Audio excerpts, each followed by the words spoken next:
Salam kerahiman. Hari ini kita ketemu di hari terakhir bulan September, yaitu 30 September. Masih membahas tentang kehendak Allah. Nanti kita baca dari diary nomor 1740 dan 1787. Kita mulai ya. Dalam nama Bapa dan Putra dan Roh Kudus. Amin. Bapa kami yang ada di surga, dimuliakanlah namamu. Datanglah kerajaanmu. Jadilah kehendakmu di atas bumi seperti di dalam surga. Berilah kami rejeki pada hari ini, dan ampunilah kesalahan kami, seperti kami pun mengampuni yang bersalah kepada kami. Dan janganlah masukkan kami ke dalam pencobaan, tetapi bebaskanlah kami dari yang jahat. Amin. Dalam nama Bapa dan Putra dan Roh Kudus. Amin. 17:40. Oh Yesusku, berilah aku kekuatan untuk menanggung penderitaan, sehingga aku tidak akan memperlihatkan wajah yang masam ketika aku meminum piala kepahitan. Tolonglah aku membuat pengorbananku menyenangkan hatimu. Semoga pengorbananku tidak dinodai oleh semangat cinta diri, meskipun pengorbanan itu harus berlangsung selama bertahun-tahun. Semoga kemurnian maksudku membuat pengorbanan itu menyenangkan hatimu, selalu segar dan penuh kehidupan. Hidupku ini adalah pergulatan tanpa henti, suatu usaha terus-menerus untuk melaksanakan kehendak kudus-Mu.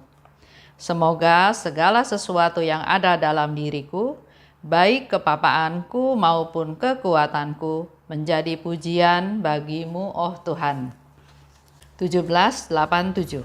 Ketika aku berjumpa dengan Tuhan, aku berkata kepadanya, Engkau membodohi aku, Yesus. Engkau menunjukkan kepadaku gerbang surga terbuka, tetapi sekali lagi Engkau meninggalkan aku di bumi.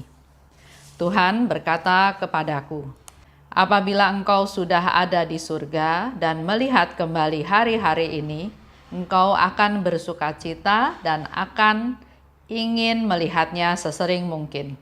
Aku tidak heran, putriku, bahwa sekarang Engkau belum dapat memahaminya, sebab hatimu ditenggelamkan oleh rasa sakit dan kerinduan akan daku. Berjagamu menyenangkan hatiku. Puaslah dengan kata-kataku. Saatnya tidak akan lama lagi. Sekali lagi jiwaku menyadari dirinya berada dalam pembuangan. Dalam kasih, aku menyatukan diriku dengan kehendak Allah, sambil menyerahkan diriku kepada ketetapan-ketetapannya yang agung. 17:40. Berilah aku kekuatan untuk menanggung penderitaan, sehingga aku tidak akan memperlihatkan wajah yang masam ketika aku meminum piala kepahitan. Suster Faustina mohon kekuatan dari Tuhan untuk bisa menanggung penderitaan. Jadi bukan menghindari penderitaan, tapi mohon kekuatan dari Tuhan supaya kuat menanggung penderitaan. Tolonglah aku membuat pengorbananku menyenangkan hatimu. Jadi apa yang dilakukan oleh Suster Faustina, pengorbanan, penderitaan itu menjadi sesuatu yang menyenangkan Tuhan. Bandingkan dengan kita. Kalau kita mengalami kesusahan, mengalami penderitaan, apakah kita terima untuk menyenangkan Tuhan, atau malah sebaliknya? Komplain sama Tuhan, Tuhan, kok dikasih penderitaan terus? Kok dikasih masalah terus? Masalah yang satu belum selesai, kok ada lagi masalah lain? Masalah yang satu belum selesai, tiba-tiba timbul lagi masalah lain yang lebih besar. Kalau ungkapannya seperti itu, apakah penderitaan itu menyenangkan Tuhan? apakah pengorbananku, penderitaanku yang aku alami, yang aku jalani bisa menyenangkan Tuhan? Jangan sampai pengorbanan kita, penderitaan kita tanpa kita sadari menjadi cinta diri, ya. Jangan sampai dinodai dengan semangat cinta diri. Contoh ya, contoh. Sekarang masih dalam masa COVID. Masih banyak larangan-larangan. Bahkan di Jakarta PSBB total lagi ya. Karena begitu banyak yang positif kena corona setiap harinya. 1.000 lebih ya, seingat saya. Atau kalau se-Indonesia itu sudah mencapai angka 4.000 lebih setiap harinya. Nah, saya mau ambil satu contoh sharing dari seseorang yang bertanya kepada saya. Bu, kalau istri saya masih mau melakukan pelayanan, kunjungan ke rumah duka, mengantar jenazah sampai ke pemakaman, boleh enggak? Nah, kalau pertanyaannya sudah boleh enggak, saya akan susah jawabnya karena ya itu hak masing-masing ya. Kalau istrinya dia mau melakukan pelayanan, mendampingi keluarga yang sedang susah, mendoakan, hadir, menemani, bahkan sampai ke pemakaman, silahkan aja. Beberapa waktu yang lalu juga ada salah satu anggota komunitas yang mamahnya meninggal. Ada yang datang ke rumah duka, ada yang pelayanan, ada yang bahkan sampai ke pemakaman. Nah, yang jadi pertanyaan saya adalah kepada suami tersebut, Pak, Bapak kasih izin nggak istri Bapak melakukan pelayanan seperti itu? Dia bilang, kalau nggak masa COVID, saya bahagia Bu, saya senang istri saya melakukan pelayanan seperti itu. Tapi sekarang masa COVID, saya keberatan, saya khawatir nanti dia di sana ketemu sama banyak orang yang nggak dikenal, ketemu OTG, terus bawa pulang corona itu ke rumah, kan yang di rumah yang bermasalah. Sedangkan saya, kata si bapak, umurnya sudah menjelang 70 tahun. Dia sendiri punya penyakit yang dia punya penyakit ya. Seingat saya dia punya sakit darah tinggi atau diabetes atau apa ya. Nah, ada kekhawatiran dari si suami ini. Selain itu, di rumah itu juga tinggal anaknya, tinggal cucunya ya. Jadi ada kekhawatiran. Jadi setiap istrinya melakukan pelayanan, hati si bapak nggak happy. Takut nanti menular kepada seisi anggota keluarga. Sedangkan si istri nggak mau tahu. Pokoknya saya mau pelayanan. Ini pelayanan saya. Ini saya lakukan untuk sesama, untuk menghibur. Nah, di sini terjadilah permasalahannya. Kalau tanya sama saya pribadi, saya akan jawab yang dibutuhkan oleh yang sudah meninggal, yang dibutuhkan oleh keluarga yang sedang berduka cita adalah doa. Dan doa itu bisa dilakukan di mana saja. Bisa di rumah kita masing-masing. Nggak perlu hadir. Nah, kalau ibu ini motivasinya hadir dan terus menemani sampai ke pemakaman, siapa yang dikasih terima kasih? Keluarganya pasti, keluarga dari yang meninggal itu pasti berterima kasih kepada si ibu. Karena ibu ini mau melayani. Tapi apakah ibu ini membawa damai sejahtera buat orang serumah? Enggak. Nah, di sini yang saya mau cerita, jangan sampai semangat pelayanan, semangat pengorbanan ini hanya dinikmati oleh kita aja. Sementara seisi keluarga, seisi rumah enggak setuju. Keberatan karena ada ketakutan. Dan sudah terbukti. Ada di lingkungan rumah saya di kompleks, enggak tahu dapat coronanya dari mana. Karena banyak isu ya, tapi yang pasti si opa kena, si oma kena, si menantu kena, si cucu kena, bahkan katanya 2 pembantunya juga kena. Nah, ini yang perlu diwaspadai, dijaga. Kalau ibu itu hidup sendiri, seorang diri di rumah, dia pergi pelayanan, silahkan. Karena enggak menyusahkan atau membuat khawatir seisi rumah. Tapi kalau sampai dia ketemu OTG dan ternyata dia membawa corona itu ke rumah. Nah, di sini saya harap Bapak Ibu bisa lebih bijaksana. Yesus pun waktu lahir, enggak bilang, Bunda Maria enggak bilang, saya melahirkan anak Allah, saya enggak perlu takut sama Herodes. Enggak. Malaikat datang pada Yusuf dan katakan, bawa ibu dan anak itu ke Mesir, menghindar dari rencana Herodes untuk membunuh anak-anak kecil. Jadi harap bijaksana, dan apa yang dilakukan oleh saya yang mau melayani, jangan sampai merugikan, menyusahkan orang lain. Melayani orang lain tapi justru enggak melayani keluarga. Di dalam masa COVID ini justru Tuhan mau kita semakin fokus, semakin perhatian kepada keluarga. Apa yang menjadi kekhawatiran mereka, apa yang menjadi kebutuhan mereka, itu yang lebih penting. Kalau menurut saya ya, ini hanya contoh aja. Jadi kembali lagi, jangan sampai pengorbanan kita, penderitaan kita dinodai oleh semangat cinta diri. Karena si ibu ini kalau pergi pelayanan kan dibilangnya, wah dia hebat, dia berani, dia nggak takut ketularan, dia mau korban waktu, korban segala macam.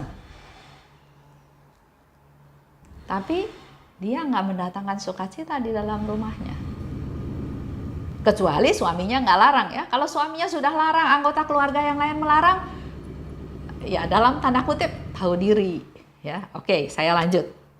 Suster Faustina bilang, segala sesuatu yang ada dalam diriku, kepapaanku, kekuatanku, jadi pujian untuk Tuhan.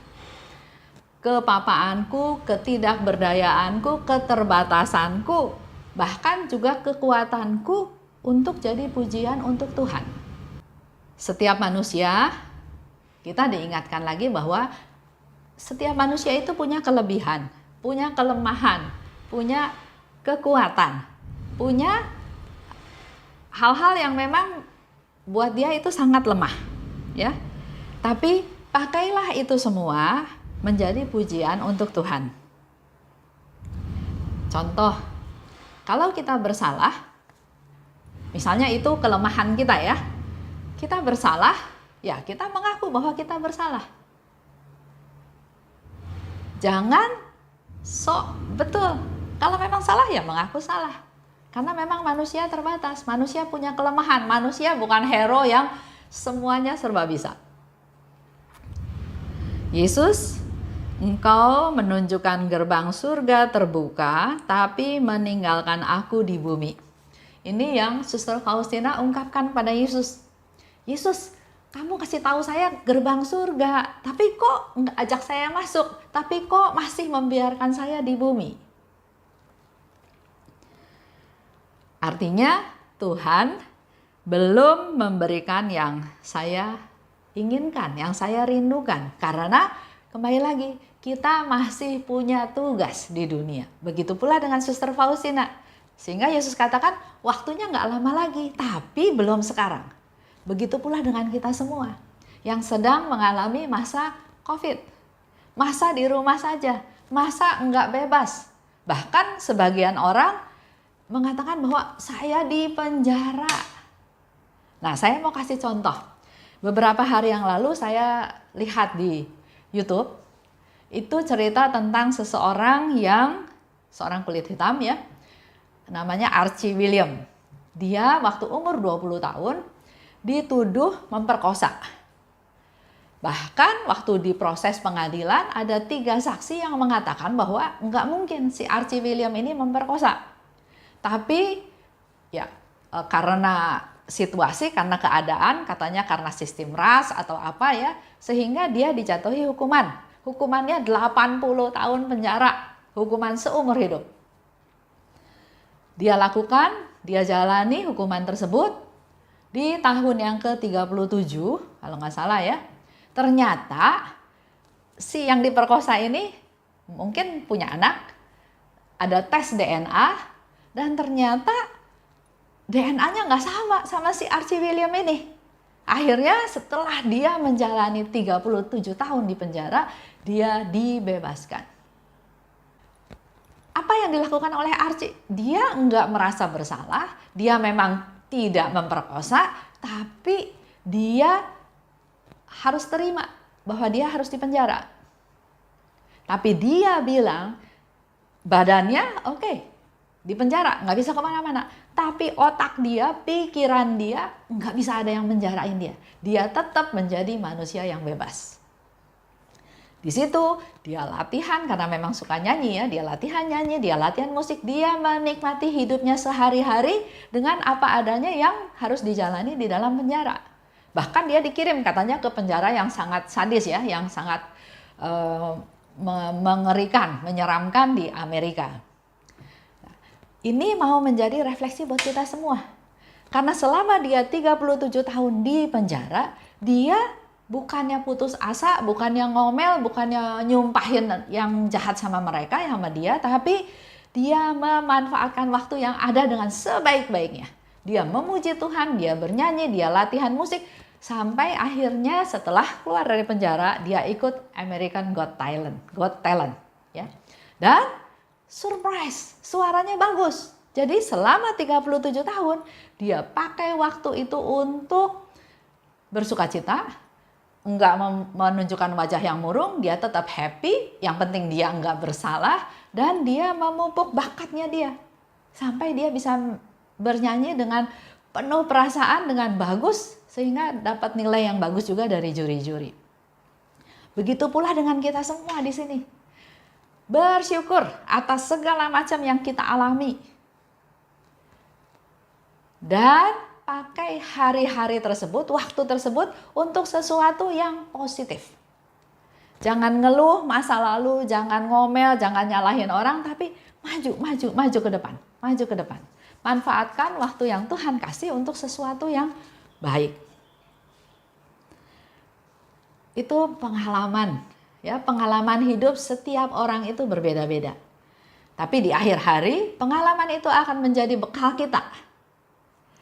Kata Yesus, apabila engkau sudah ada di surga dan melihat kembali hari-hari ini, engkau akan bersukacita, ingin melihatnya sesering mungkin. Kalau kita sudah di surga, kalau kita sudah melewati masa-masa sulit ini, saya yakin seperti Archie William juga melihat masa lalunya dia, selama dia di penjara, apa yang dia lakukan, dia bersyukur, dia bersukacita, dan hasilnya dia petik sekarang, pasti dia akan ingin lihat sesering mungkin apa yang sudah dialami penyertaan Tuhan. Dia bukan jadi orang yang putus asa, bukan jadi orang yang marah, pendendam, tapi manfaatkan, terima, dan manfaatkan waktu dengan sebaik-baiknya. Karena penderitaannya tidak sia-sia. Penderitaannya Suster Faustina juga nggak sia-sia. Karena apa yang dia lakukan, penderitaan, pengorbanan yang dia lakukan untuk selamatkan jiwa-jiwa. Beda dengan ibu yang tadi ya. Dia melakukan pelayanan, penderitaannya sia-sia nggak?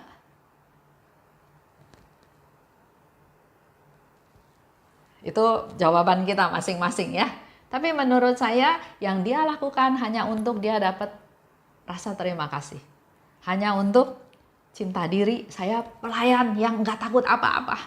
Sementara dia lupa, dia masih hidup dalam satu keluarga. Ada suaminya yang sakit-sakitan, ada menantu, ada anak, di mana semua orang sudah bilang bahaya COVID itu makin besar. Kita harus semakin berhati-hati. Kalau di sini balik lagi ke ceritanya Suster Faustina, penderitaannya enggak sia-sia. Karena dia menyelamatkan banyak jiwa, dia menyenangkan Tuhan, dan dia jadi alatnya Tuhan. Sekarang engkau belum dapat memahaminya, sebab hatimu tenggelam oleh rasa sakit dan rindu akan Tuhan. Itu yang Yesus katakan ya, belum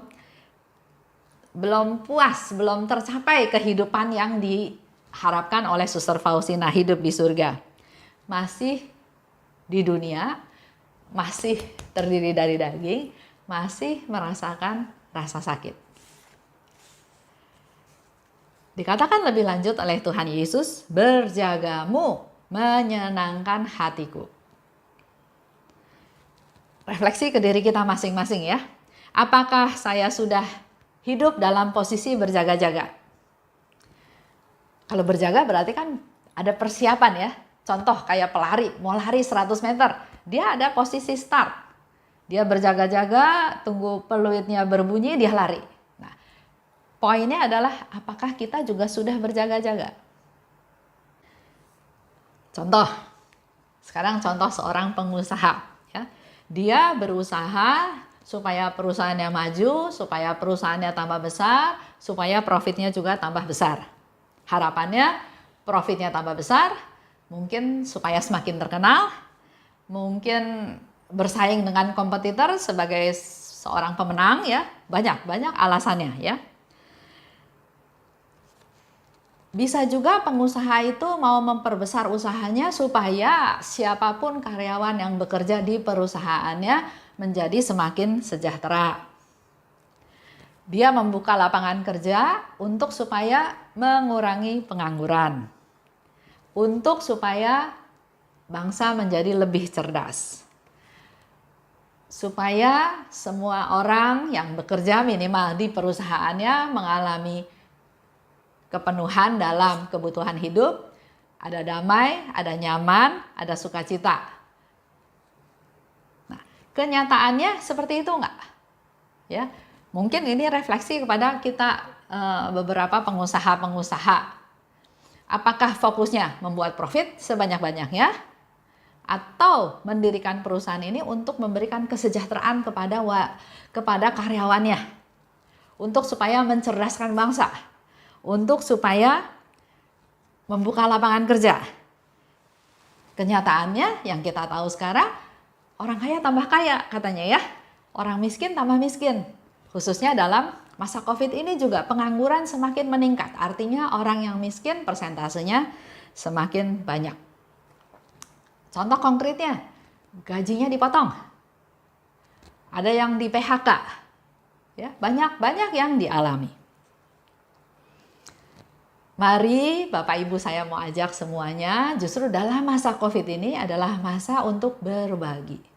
Masa untuk kita lebih memperhatikan orang yang membutuhkan. Masa untuk menjadi orang yang lebih baik.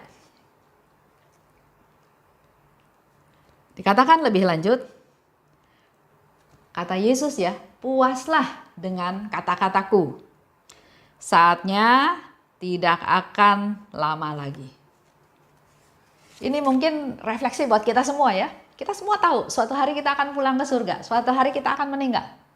Kata-kata Yesus, saatnya tidak akan lama lagi. Ini refleksi buat kita semua. Apakah kita sudah berjaga-jaga? Apakah selama hidup sekarang kita fokusnya saya? Atau sekarang mulai membuka diri untuk orang lain?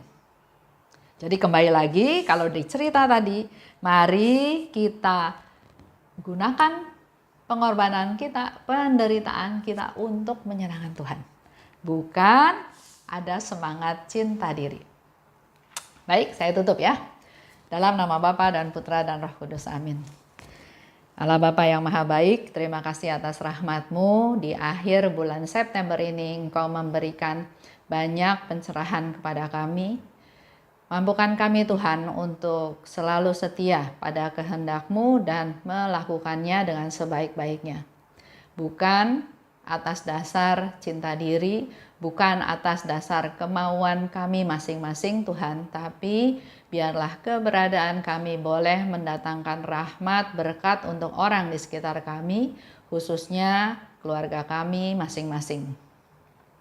Allah Bapa yang Maha Baik, kami persembahkan teman-teman kami, saudara kami, bahkan juga orang-orang yang kami tidak kenal yang pada saat ini sedang mengalami kesusahan, khususnya ada anggota keluarganya yang menderita sakit corona ataupun penyakit-penyakit lainnya. Kiranya Engkau memberikan rahmat kesembuhan kepada mereka ya Tuhan, memberikan kekuatan, kesehatan, kondisi badan menjadi semakin baik lagi, dan kembali mereka bisa beraktivitas seperti sedia kala. Berkati kami Tuhan, anak-anak-Mu yang rindu untuk bisa semakin mengenal Engkau.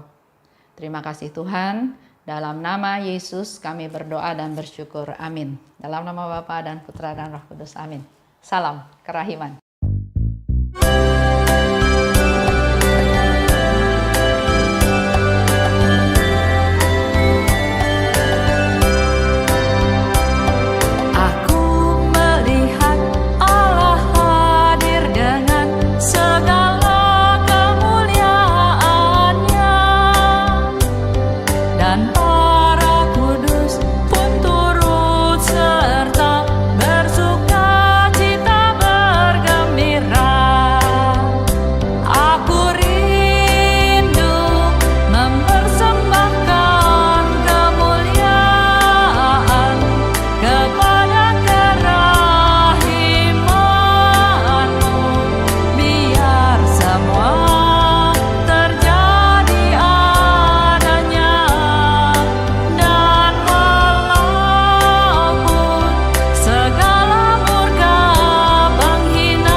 Segala nyanyian indahnya, dan para malaikat pun turut serta bersorak-sorai bergembira.